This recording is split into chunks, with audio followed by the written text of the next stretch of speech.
আমরা এখন চলে এসেছি আমি বাঙালি রেস্টুরেন্ট তমলুক, ঠিক প্রিয়গোপাল বিষয় পাশে,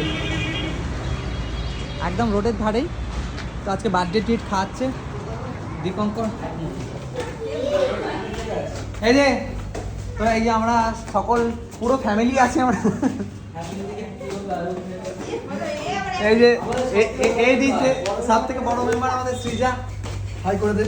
তো এই রেস্টুরেন্টটা নাকি শুনেছি খুবই ভালো বাঙালিয়ানা খাবার দাবার পাওয়া যায়।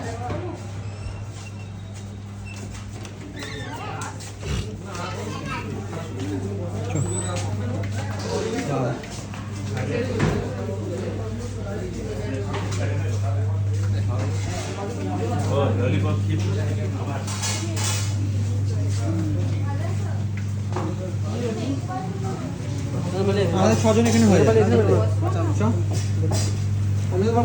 অ্যাম্বিয়েন্সটা খুবই সুন্দর। আমি বাঙালি, তোমার অনেক দিনের ইচ্ছা ছিল, আমি ওই জন্য ওই জন্যই আমি আরো বললাম যে ওখানে চল। লাল কালারটার সঙ্গে জ্যাকেটটা খুব ভালো লাগে। Thank you. ডাব চিংড়ি নেবো চিনি সব একটা করে আর